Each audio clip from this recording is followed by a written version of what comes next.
First, you have some time to look at questions 1 to 7.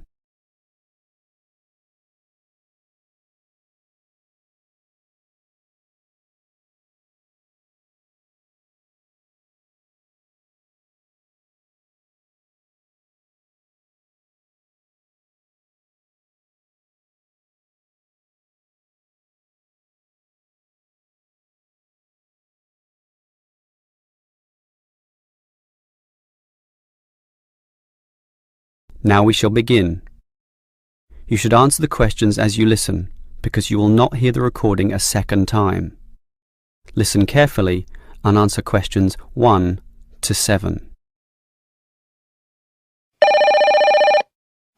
Hello, can I speak to... the advert doesn't give a name. Well, the name is Bob, and I guess this call is about the car I'm selling, right? Yes, my name's Francis, and I'm definitely interested. You'll like my car then. Clean, neat, nice. What sort is it? Oh, the original model was called an Echo. You know, like the echo a sound can make. But then they changed the name to Yaris just before I bought it. Yaris. I don't know why. I liked the old name, and it's the same car, but that's what it's called. So, what's the colour? The ad says it's cream-coloured. Like cream, then? Yeah, well, it's more of a yellow colour, actually. Not cream? No, I don't know why I said that. It's like a canary, and it's more like one, too. So, what about the power? How many cylinders does it have? 4 or 6? My brother has a 6-cylinder car and says it's very powerful. Well, this one's 4 only, but I find it fine for city driving. As long as you don't intend to drive this car interstate or across the country, it does the job fine. That's okay. I just want the car basically for commuting to work and maybe some weekend trips. Is it 2-door or 4-door? I suppose it's not 4-door. The car's too small for that, right? Right, just 2 doors, as you say. The front seat bends forward to allow entry into the rear. That's fine by me. This car is just for my girlfriend and I anyway. What about accessories? Radio, CD player, anything else? Does it have an air conditioner? Well, no, it doesn't, but I don't find that a problem. I just open the window. I mean, if you really want, you can pay to have an AC installed. Basically, the only additional feature this car has is a radio, but it's still a great deal. That depends on the price. You say you want $12,800, right? Yep, about that. Well, obviously you expect the price to be reduced to an even figure, right? Well, I don't know. $12,000. $12,500, maybe. If you can lower it a bit, I'll come and have a look, okay? Okay. Let's say $12,400, but I won't lower it any more than that. Certainly not to $12,000. Well, if I can get that better price, I may come over this afternoon. But what year is this car? How old is it? My brother's got a 12-year-old car and it's showing problems. Well, my car was brand new only 3 years ago, but it still looks like it's only been 1 year on the road. Okay, that sounds good. Before you hear the rest of the conversation, you have some time to look at questions 8 to 10.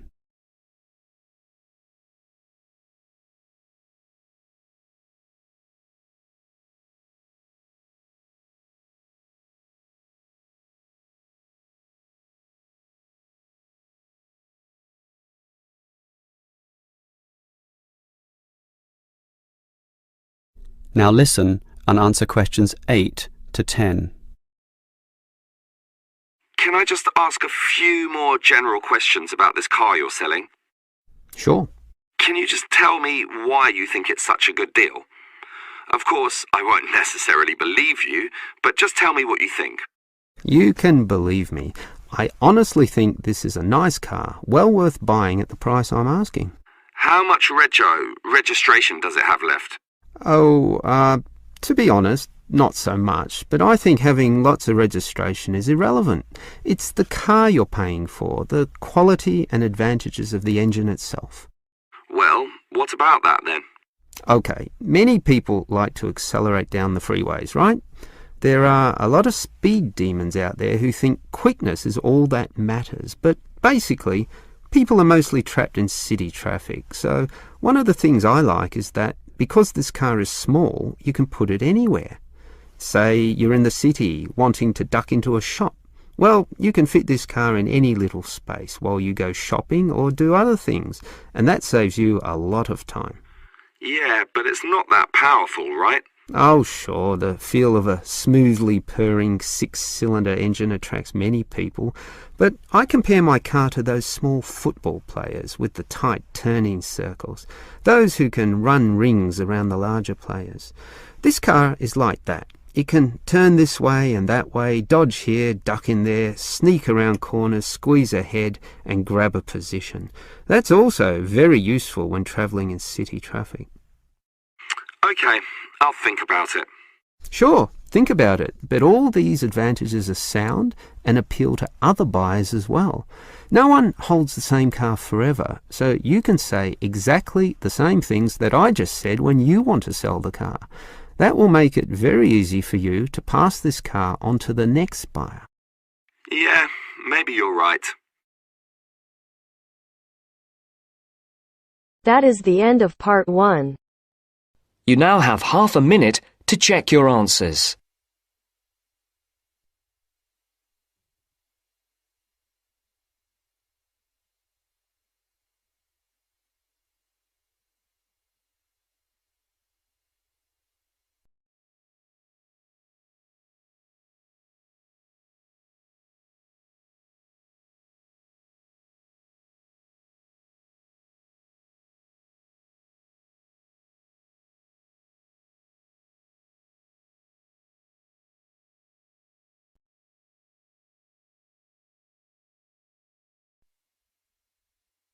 Now turns to part 2. Part 2. You will hear a library assistant talking about the library she works in. You now have 30 seconds to read questions 11 to 15.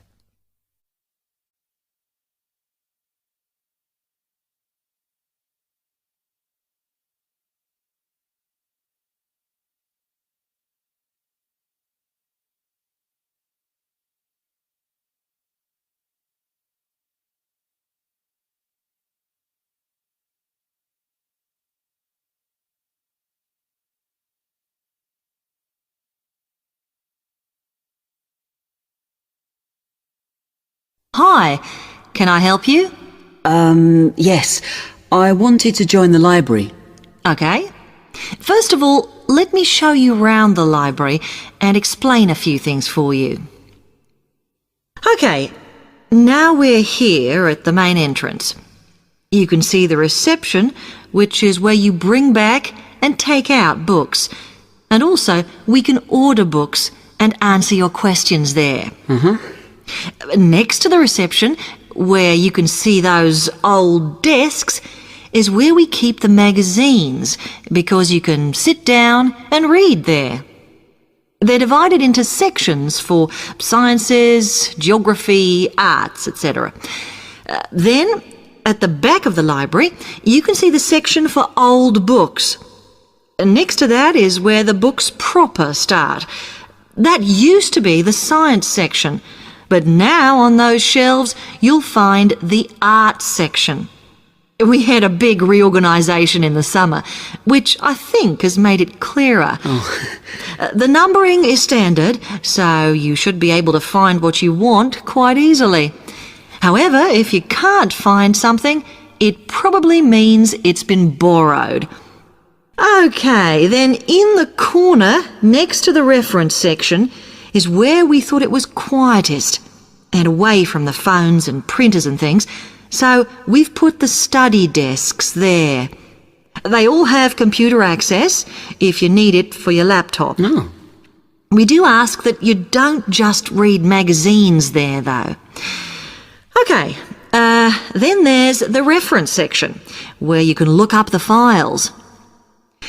Then, as we come back to the main entrance, is the next section, where we used to have the languages. It got very busy and noisy, so when we moved everything round, we decided to put the law books here. Also, because it's a smaller section, it fits quite well here. OK then, we're back at the main entrance.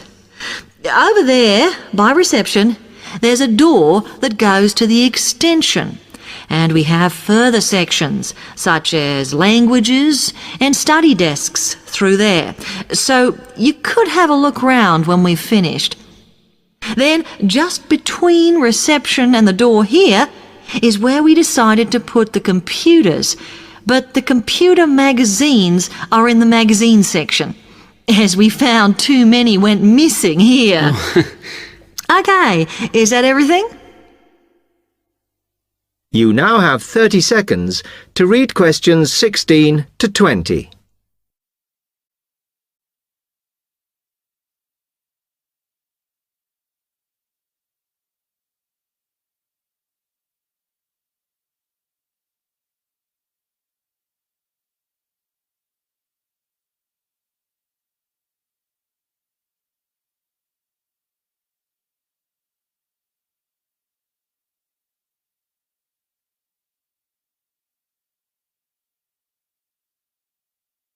That's great, thanks. Can you just tell me a bit about borrowing and the rules and whatever? Of course.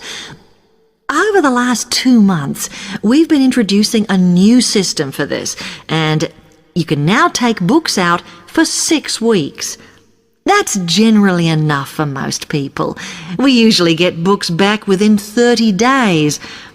Of course, you may decide to renew the period. You used to have to come in to get the book stamped because we don't like doing it over the phone, as there's no record of it. But now you can do all that via email. If you do forget to renew, then we do make a charge, I'm afraid. That helps our costs, of course, but we do insist on it.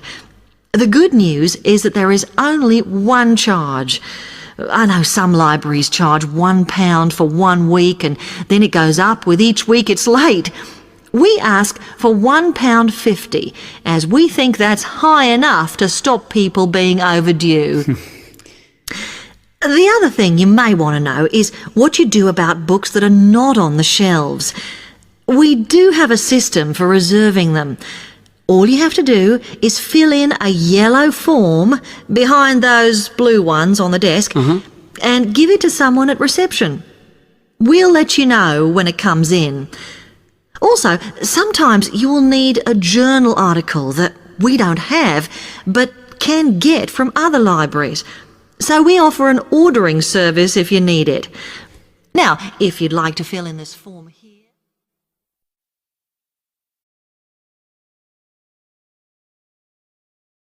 That is the end of part 2. You now have half a minute to check your answers.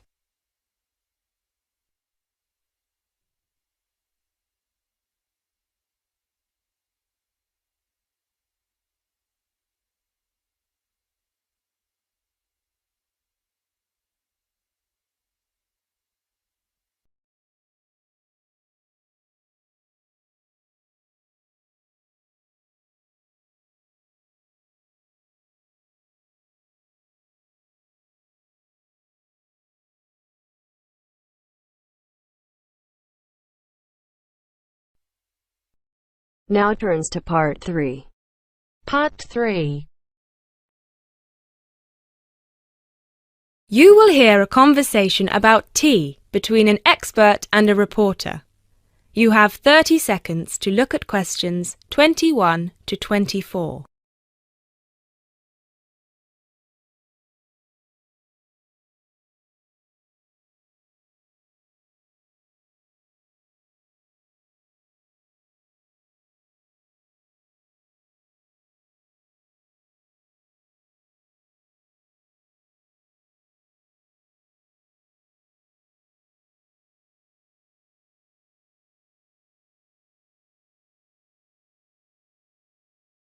Hi, Jacob. Thank you so much for coming along today. It's my pleasure. I'm very intrigued about what a tea meditation entails exactly. Well, it's very simple, really. I think the first thing you need to keep in mind is that it is mostly about leaving everything that you have been thinking or worrying about today to one side. Really focus on the present moment. Oh, it sounds great. I certainly don't know very much about tea, and I'm keen to get started. But before you go into more detail, can I ask you what your favourite kind of tea is? Well, I think the kind of tea we are going to have today is my favourite. It is pu'er tea from Yunnan province in southern China. What makes this tea special? Pu'er is a dark tea. The regions of Yunnan, the north of Vietnam and Laos, have one of the best climates for growing tea in the world.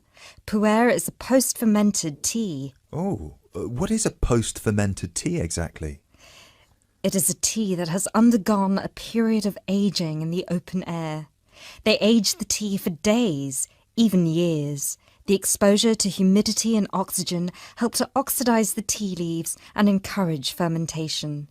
This changes the smell of the tea and also removes a lot of bitterness from the taste. It sounds similar to the process of aging wine. The process is different, but the effect of aging on the taste is certainly similar. Does this mean the tea can be quite expensive? Absolutely. It can be very expensive.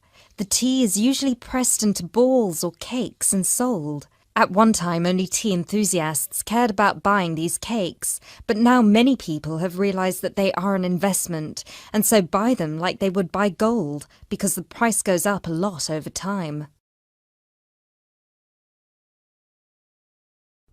Before you hear the rest of the talk, you have some time to look at questions 25 to 30.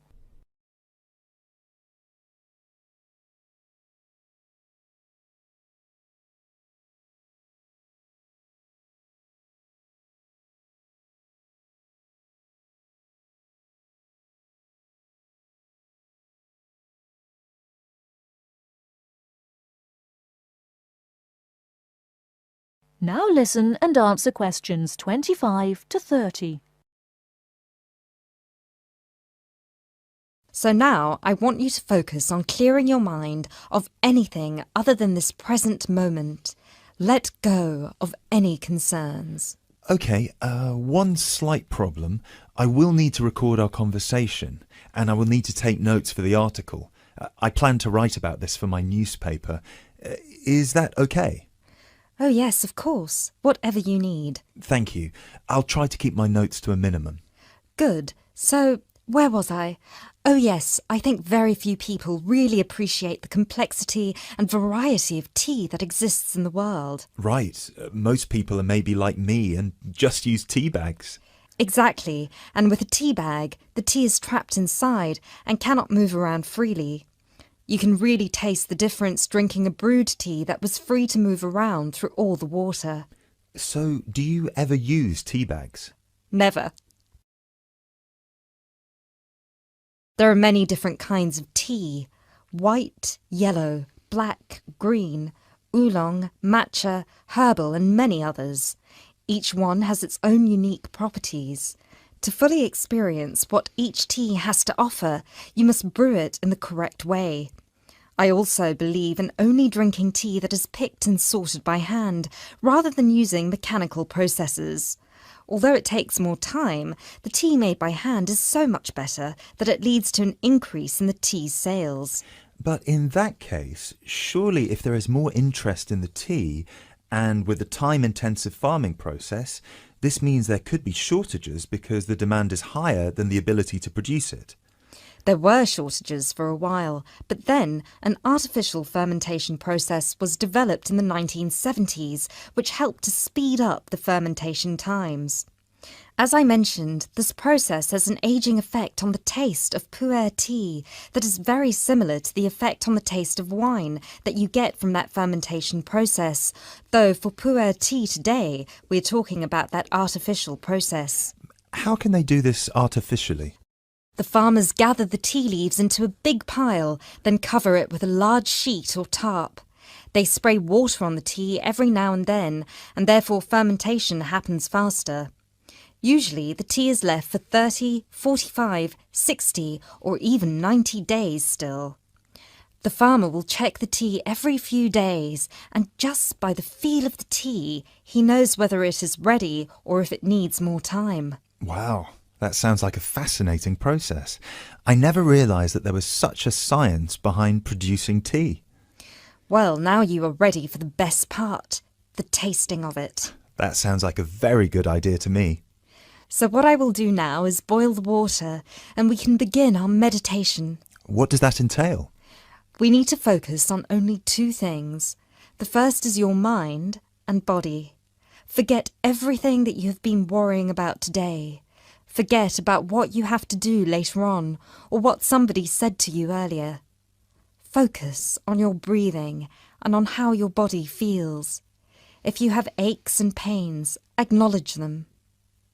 Pinpoint where there is tension in your body and try to release it. Oh, yes, I can really feel tension in my shoulders. Let it go. Close your eyes if that helps. Take deep breaths in and out. Soon we will drink the tea. When you drink it, think about the taste and how it feels on your tongue.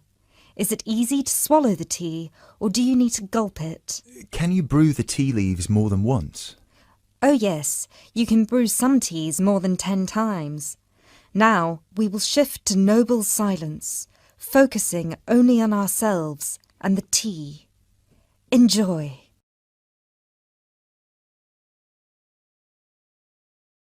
That is the end of part 3. You now have half a minute to check your answers.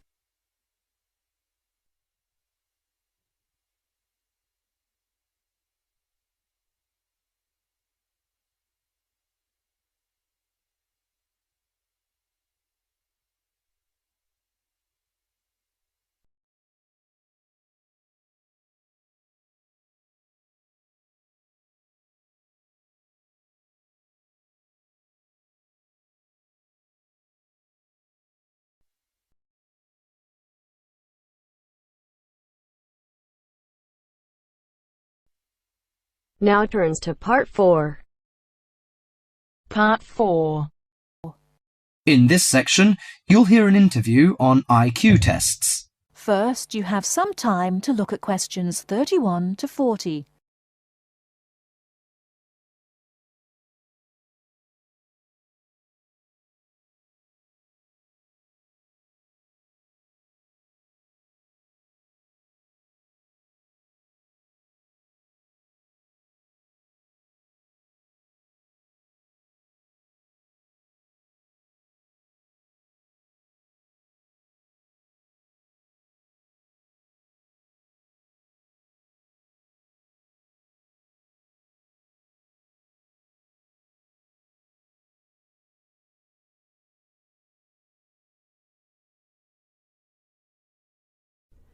Now listen carefully and answer questions 31 to 40. Mrs. Kellerman, a specialist in child psychology, is interviewed by Bridget. Mrs. Kellerman, why is it that some children perform much better than others at school? Obviously, it can't be denied that certain children are brighter than others, but it's not as simple as that. A lot of emphasis is placed on intelligence measured by tests, so-called IQ tests, which only measure certain types of intelligence, such as basically linguistic and numerical skills, or reading and mathematics to put it plainly, which is unfortunate because some children are bound to suffer. A good example was a friend of mine's son who was kept out of the top class at school because of his average IQ. That's around 100. His father, though he had no idea his son was going to be an architect, always said he was a clever child. Apparently, he was able to picture things in his mind and draw accurately at a very early age. The point is that his university life might not have been so difficult if his ability had been recognized sooner.